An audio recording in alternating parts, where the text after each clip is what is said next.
Bonjour tout le monde et bienvenue dans ma petite cuisine. Alors aujourd'hui, je vous propose de fabriquer de la farine de patates douces. Alors comme je suis sans gluten, je cherche toujours des alternatives et je remarquais que la farine de patates douces dans la pâtisserie donne de très bons résultats. Donc il va vous falloir en premier, bien sûr, des patates douces. On va aller les éplucher.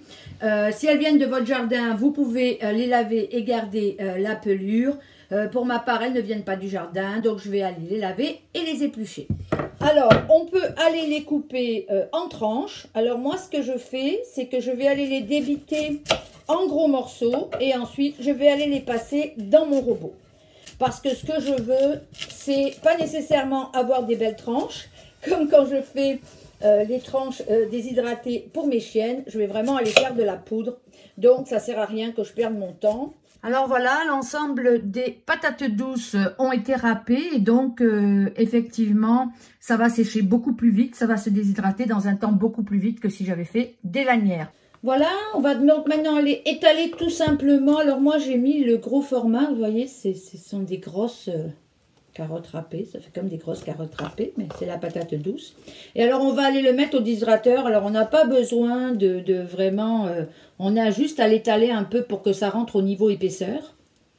Ça va aller dans le déshydrateur à 125 degrés Fahrenheit ou 52 degrés Celsius et ça va déshydrater le temps nécessaire. Alors comme je le dis toujours, la déshydratation, les temps de déshydratation, je les donne rarement parce que les temps varient. Ils dépendent de votre coupe. C'est sûr que ce que j'ai découpé en languettes pour faire pour mes chiens des friandises va sécher 10 fois plus lentement. Donc je vous mettrai le temps de déshydratation quand ça aura déshydraté, mais ça ne veut pas dire que le vôtre sera le même. Ça dépend de la quantité d'humidité dans l'air, ça dépend de la température chez vous, ça dépend de la pièce dans laquelle votre déshydrateur tourne. Il y a énormément de variables. Donc voilà, ça part en déshydratation et je vous reviens quand ça sera déshydraté. Alors voilà, la patate douce est restée toute la nuit dans le déshydrateur et maintenant elle est prête. Donc comme vous le voyez, comment on sait comme elle est prête? Comme je vous dis toujours, je fais le test. D'abord je touche et vous entendez, c'est très croquant et très cassant. Donc au départ, moi ce que je fais, c'est que je les mets dans un pot maçon propre, que je vais aller mettre sous vide parce qu'aujourd'hui j'en ai fait énormément. J'ai 9 étages de patates douces. Donc, je vais aller remplir mon pot, puis je vais aller le mettre sous vide. Comment je fais ma farine? Alors, ma farine, je la fais au fur et à mesure et au besoin. C'est-à-dire, j'aime pas la préparer tout d'un coup.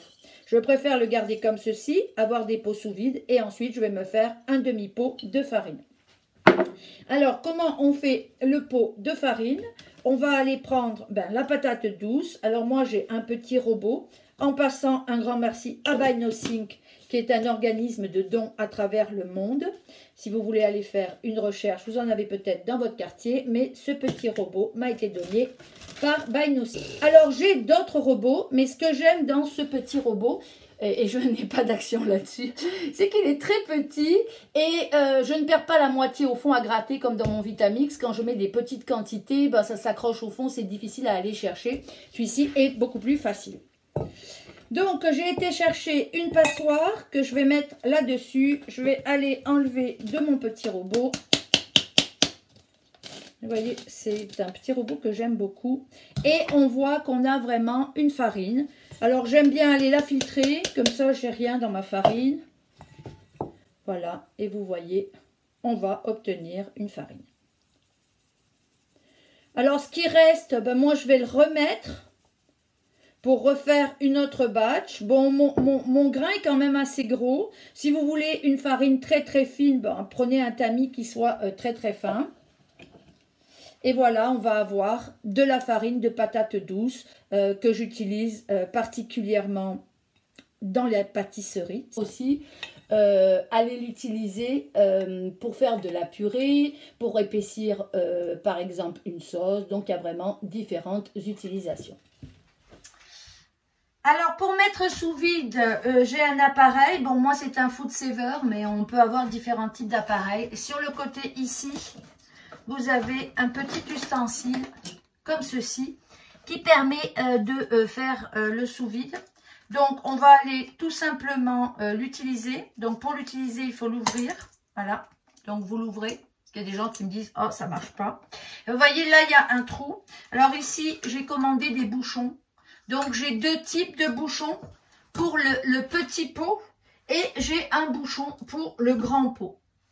Donc, j'ai les deux adaptateurs qui vont sur des pots différents. Alors que là, on va aller faire notre petit pot de patates douces qui est déjà préparé en farine. Mais voyez, je vais aussi aller faire après mes patates douces pour mes chiennes parce que j'en ai fait beaucoup en sous-vide. Alors, je rappelle que ce n'est pas obligatoire. C'est juste que comme j'en fais beaucoup, je prends des précautions. Donc là, je vais aller mettre mon couvercle juste dessus. Vous voyez, j'ai enlevé la vis. Je vais aller prendre mon bouchon. Je mets mon bouchon dessus. Je vais aller directement mettre le petit bicou qui est ici dans mon trou. Voilà. Alors,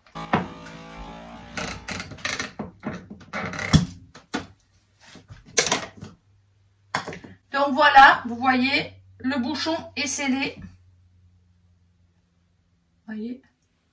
Voilà, c'était comment faire de la farine avec la patate douce. Alors c'est sûr, on peut le faire aussi avec d'autres produits. J'ai fait dernièrement de la farine de banane pour mettre toujours dans ma pâtisserie sans gluten. Alors je vous dis à la prochaine fois. Partagez cette vidéo si vous l'avez aimée, ça aide mon référencement. Au revoir.